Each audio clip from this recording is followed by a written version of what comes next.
बिस्मिल्लाहिर्रहमानिर्रहीम। अस्सलामुअलैकुम वरहमतुल्लाहि वबरकातुहू। स्टूडेंट्स, आप सब कैसे हैं?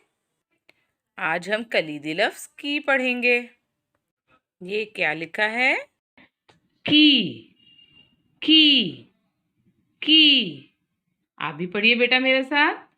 की की की की।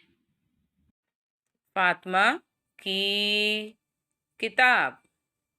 फातिमा की किताब। अली की गाड़ी।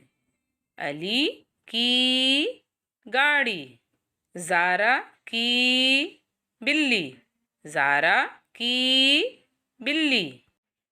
आरिफ की पेंसिल। आरिफ की पेंसिल। सारा की गुड़िया। सारा की गुड़िया। ये क्या है? की। बेटा आप इस कार्ड को अच्छे से देखें, पढ़ें और याद करें। ठीक है? क्या है ये? की। अपना ख्याल रखिए। अल्लाह हाफिज।